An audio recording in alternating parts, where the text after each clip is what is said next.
Assalamualaikum warahmatullahi wabarakatuh. Berjumpa lagi dengan saya Widayanti pada channel Education Apps. Baiklah teman-teman, setelah lama sekali ya saya tidak mengupdate video di channel Education Apps. Kali ini kita akan membahas terkait dengan Jamovi. Kali ini kita akan membahas terkait dengan validitas dan reliabilitas pada instrumen. Jadi setiap butir, misalnya instrumen, kita akan menganalisis apakah butir-butirnya itu valid dan reliabilitas atau tidak. Nah, instrumen itu banyak jenis datanya ya teman-teman. Ada yang dikotomi, ada juga yang politomi. Apa itu bedanya dikotomi, apa itu bedanya politomi, nanti akan dijelaskan lebih lanjut. Baiklah, sebelum teman-teman lanjut, kalau yang belum subscribe silahkan subscribe dan juga like.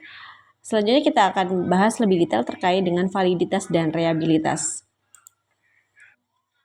Di sini ada beberapa. Sebelum kita lanjut, kita harus memahami dulu terkait dengan validitas itu apa dan reliabilitas itu apa. Validitas itu adalah suatu alat ukur untuk melihat sejauh mana alat ukur itu mampu mengukur apa yang seharusnya diukur. Jadi itu yang dimaksud dengan validitas. Kemudian reliability itu adalah derajat keajegan atau konsistensi di antara dua skor hasil pengukuran pada objek yang sama meskipun menggunakan alat ukur yang berbeda dan skala yang berbeda. Jadi teman-teman, biasanya kalau misalkan valid itu belum tentu reliabilitas atau belum tentu reliable. Tetapi kalau reliable itu biasanya sudah pasti valid seperti itu. Jadi itu teman-teman, kalau misalnya teman-teman mencoba untuk melihat reliabilitas itu sudah pasti biasanya itu valid. Nah, ada beberapa tahap atau beberapa cara untuk melihat reliability dari suatu instrumen. Itu bisa menggunakan KR20, KR21, kemudian Spearman-Brown dan Alpha-Cronbach. Nah, di sini untuk Alpha-Cronbach itu kalau misalnya teman-teman menggunakan rumus manual itu bisa ya. Di sini ada sudah dicantumkan. Namun rumus Alpha-Cronbach ini tidak hanya untuk dikotomi atau 1 dan 0 datanya, tetapi juga bisa menggunakan data politomus atau skala Likert 1, 2, 3, 4 atau 5 tergantung dari teman-teman. Nah, kalau misalnya menggunakan menggunakan rumus alpha, itu bisa alpha sama dengan K dibagi dengan K-1 dikali dengan 1 min sigma tau I kuadrat dibagi dengan tau T kuadrat, di mana alfanya itu adalah koefisien reliabilitas instrumen, kemudian K-nya adalah banyaknya butir pertanyaan atau pernyataan dalam instrumen, kemudian sigma adalah jumlah varians butir instrumen, kemudian untuk tau T kuadratnya adalah varians skor totalnya. Ini kalau teman-teman menggunakan rumus secara manual. Tetapi kita di video kali ini akan menggunakan aplikasi software Jamovi ya, di mana parameter Alpha-Cronbach ini ada beberapa. Dari yang terendah kurang dari 0,59 itu unacceptable, kemudian kalau 0,5 sampai 0,59 itu pure, kemudian 0,6 sampai 0,69 itu questionable, dan sampai yang lebih dari 0,9 itu excellent atau baik sekali, bagus, seperti itu.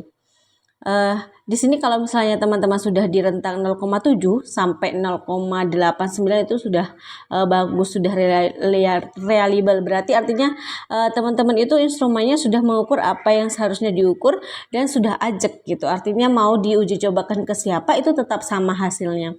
Oke, kita choose praktik untuk Jamovi. Tetapi sebelumnya teman-teman harus menyiapkan data, kemudian mendownload Jamovi, dan kita akan analisis validity dan reliability. Mari.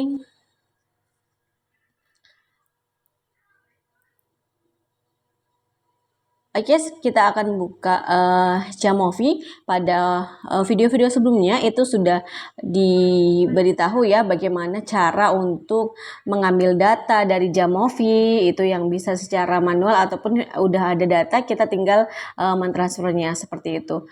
Nah, bisa dilihat di sini kalau misalnya kita akan mengambil data yang sudah kita punya. Tetapi kalaupun belum, itu teman-teman bisa copy paste dengan cara buka datanya, data apa, data Excel atau data yang sudah teman-teman siapkan berupa Word. Kemudian teman-teman bisa melihat dari misal ini data yang akan kita gunakan dengan responden yaitu 30 dan butirnya ada 10, 1 sampai 10 dengan data dikotomi yaitu 01. Ini yang akan kita gunakan teman-teman. Nah, di sini saya akan langsung input filenya. Maka dari itu respondennya saya hapus saja. Kita langsung menggunakan input data ini.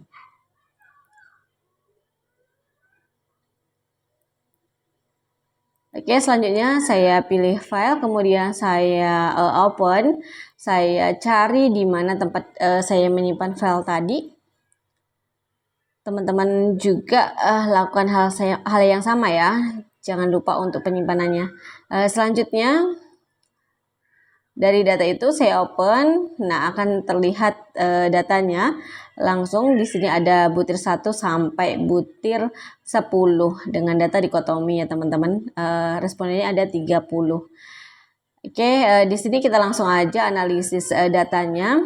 Teman-teman sebelumnya sudah perkenalkan ya apa itu t-test, ANOVA, regresi, kemudian frekuensi, faktor dan yang lainnya. Nah, di sini kita karena akan analisis reliability itu kita menggunakan yang bagian faktor. Di sini ada ANOVA, regression, frekuensi, kemudian di bagian faktor kita akan analisis reliability analysis. Oke, teman-teman klik saja. Selanjutnya kita akan melihat bagaimana reliability analisisnya dari data yang sudah kita inputkan. Oke, pindahkan dari butir 1 sampai butir 10. Selanjutnya teman-teman lihat di bagian reliability analysis itu Cronawet alfanya 0,79, artinya ini berkategori diterima ya tadi ya, artinya diterima bahwasanya memang ini reliable seperti itu. Seperti tadi ya, dari levelnya itu sudah terlihat acceptable, berarti data yang kita gunakan atau instrumen yang kita gunakan itu sudah reliable dan valid seperti itu. Selanjutnya, selain kita melihat dari reliability secara umum, kita juga bisa melihat correlation headbit-nya. Coba teman-teman lihat di sini ada percent correlation. Artinya ini persen itu orangnya. Jadi kalau melihat dari rata-rata korelasi per orangnya itu seperti apa? Ini bisa kita lihat korelasi per orang itu rentangnya dari -1 sampai 1. Teman-teman bisa lihat di sini warna merah dan warna hijau banget itu menandakan semakin hijau itu korelasinya semakin tinggi, tapi semakin merah itu korelasinya semakin rendah. Nah, di sini ya tidak rendah-rendah banget walaupun ada yang warna pink ya, -0,03 dan -0,09, tetapi itu masih dalam kategori baik karena masih pada rentang persen korelasi yang sesungguhnya. Kemudian selanjutnya kita akan melihat dari item statistiknya. Di sini bisa teman-teman lihat Cronbach alfanya itu ketika item di drop itu seperti apa, itu bisa dimunculkan. Nah, di sini ada item rest korelasi, artinya korelasi antar item. Nah, di sini indikatornya itu adalah lebih dari sama dengan 0,3. Nah, rata-rata di sini teman-teman itu sudah di atas 0,3 ya, meskipun ada yang 0,26 itu ketika dibulatkan juga akan menjadi 0,3 dan ada 0,29 itu ketika dibulatkan akan menjadi 0,3. Nah, di item drop ini kita lihat misalnya kita tambahnya misalnya ada standar deviasi ya, ada standar deviasi. Di sini standar deviasi itu menunjukkan bahwasannya rentang itu keberagamannya seperti apa datanya pada butir 1. Kemudian kalau mean itu adalah rata-rata dari hasil tiap butir dari uji coba 30 responden tadi. Nah, dikatakan bagus itu sebenarnya ketika standar deviasinya itu lebih tinggi daripada rata-rata. Artinya apa? Keragaman data yang dihasilkan itu lebih bagus. Namun ini sudah termasuk bagus ya, karena standar deviasinya juga sudah melebihi dari 0,4 atau kalau dibulatkan semuanya itu 0,5 seperti itu. Selanjutnya teman-teman, di sini kita bisa melihat dari item race korelasi juga ya, kemudian Cronbach's alpha.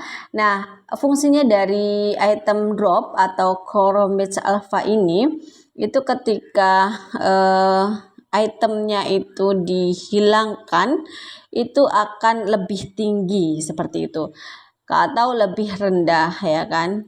Jadi teman-teman misal di sini Cronbach alfanya 0,791 ya.